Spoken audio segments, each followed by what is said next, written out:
Welcome to today's Explainer. We have a fantastic topic lined up, one that is absolutely crucial for anyone working in operations right now, transforming traditional manufacturing through digitalization.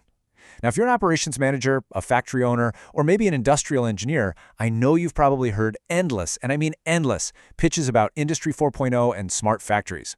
But today, we're cutting straight through the buzzwords. We're going to walk through a comprehensive readiness guide for implementing an MES. That's a manufacturing execution system. And more importantly, we're going to look at what it actually takes to succeed when you're dealing with legacy, real-world processes. Let's kick things off with a pretty hard truth that factory leadership really needs to hear. MES is not a software purchase. It is a digital reconstruction. Think about that for a second. When we talk about bringing a traditional, maybe 30-year-old factory into the digital age, we aren't just buying a few software licenses and slapping some shiny new iPads on workbenches. No way. We're talking about a fundamental, ground-up reconstruction of your management structure, your data flow, your business processes, and even your organizational responsibilities. Okay, let's dive into this. To make sense of all this complexity, we're going to break this down into 6 strategic, completely digestible steps. 1. The truth about MES. 2. Don't digitize the chaos. 3. Mapping the architecture. 4. The crucial pilot phase. 5. Smart vendor selection. And finally, 6. Step 0. The readiness assessment. So step 1, the truth about MES, specifically looking at software versus transformation. This right here is the core misunderstanding most legacy factories face. Before you even think about drafting a proposal or allocating a single dollar of budget, you have to look deep into your operations and ask, is your factory actually ready for an MES? It is so tempting to just say yes, because of course you want the benefits of real-time data. But true readiness, that requires some pretty deep internal evaluation. The trap here is so simple to fall into. The myth is that an MES is just a plug-and-play IT purchase. You know, just install the terminals and boom. Suddenly your production data is completely transparent. But the reality is that an MES forces you to completely rewrite how your business operates. If you treat this like installing Microsoft Office, you are going to end up with a very, very expensive electronic whiteboard. You really have to start by clearly identifying your actual manufacturing pain points. Picture a traditional 30-year-old apparel factory making jackets. What does the floor look like? Well, you've probably got hidden work in progress tucked away everywhere. Production schedules are driven by giant Excel spreadsheets that are, let's be honest, one broken formula away from total disaster. Or physical whiteboards that get accidentally erased. Supervisors don't even realize materials are missing until the exact moment they try to start production. Data is completely broken between the sewing department, seam taping, and quality control. And when rework happens, no one can trace exactly why. These are the highly specific problems an MES actually needs to solve. And you absolutely must tie those specific problems to measurable goals. You can't just wave your hands and say you want digitalization. You need baselines and targets. So, for example, aiming for a 20% targeted reduction in work in progress, or maybe catching 95% of material shortages before production even starts. Setting these specific quantitative targets is literally the only way you can calculate the true return on investment and prove that the project was actually a success. Which brings us perfectly to step 2, don't digitize the chaos and the critical importance of standardization. This is arguably the most common trap factories fall into. Now, what's really interesting here is that if your factory has unstandardized production routings, or if different supervisors use completely different processes for the exact same garment, layering software over that isn't going to magically fix it. You will literally just digitize the chaos. You'll be executing bad, messy processes just faster and with way more expensive technology.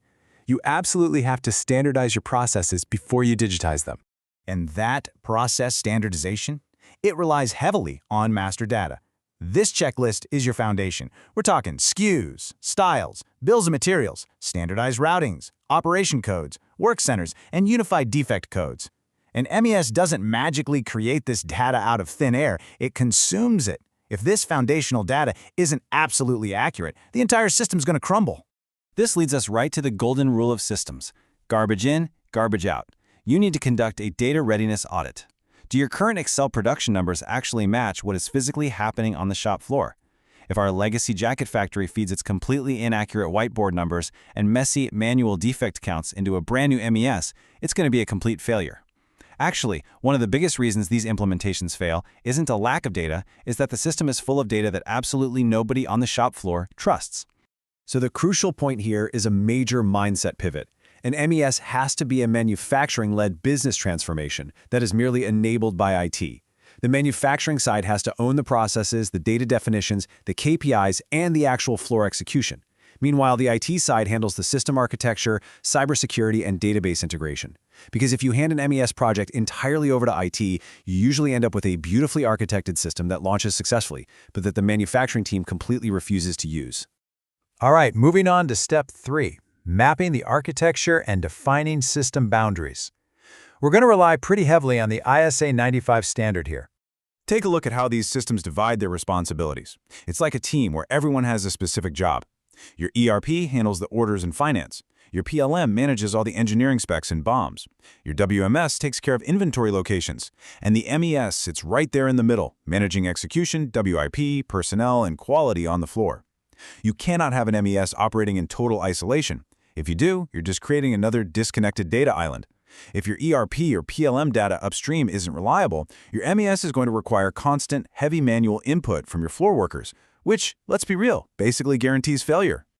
Let's move to step 4, the crucial pilot phase, because we are testing way more than just software here. For a legacy factory, skipping a small-scale trial on a representative production line is a fatal mistake. And this brilliantly illustrates why.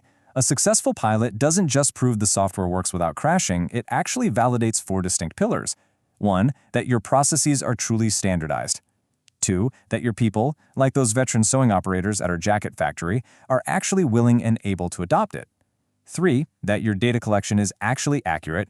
And 4, that your technology interfaces with your ERP are stable. A pilot proves that real business outcomes improve on a small scale before you unleash it on the entire factory. Okay, shifting gears to step 5, smart vendor selection. It's time to look way past the polished demo. When you start talking to vendors, as an operational leader, you need to demand much more than a standard, rehearsed PowerPoint presentation. You really need to test the vendor's system on exception handling scenarios. I mean, any system can process a perfect order, right? But what happens on a high-mix, low-volume production line, the kind of fast-response model you see at brands like Arc'teryx? Give the vendor real, messy factory scenarios. What happens in their system when those jacket materials are suddenly missing? How does it handle a seam tape inspection that results in unexpected rework? How does it manage sudden rush orders or unplanned machine downtime? A system's true capability is tested when things go wrong, not when they go right. And depending on your industry, specifically in garment and apparel manufacturing, you might want to look at a hybrid model for vendor selection. On one hand, there are huge benefits to utilizing engineering capabilities from regions like China, which often boast incredibly deep familiarity with garment manufacturing, rapid customization, and excellent hardware integration. But you balance that out on the other side with localized North American support. This ensures you have proper time zone coverage, strict cybersecurity compliance, and long-term stability.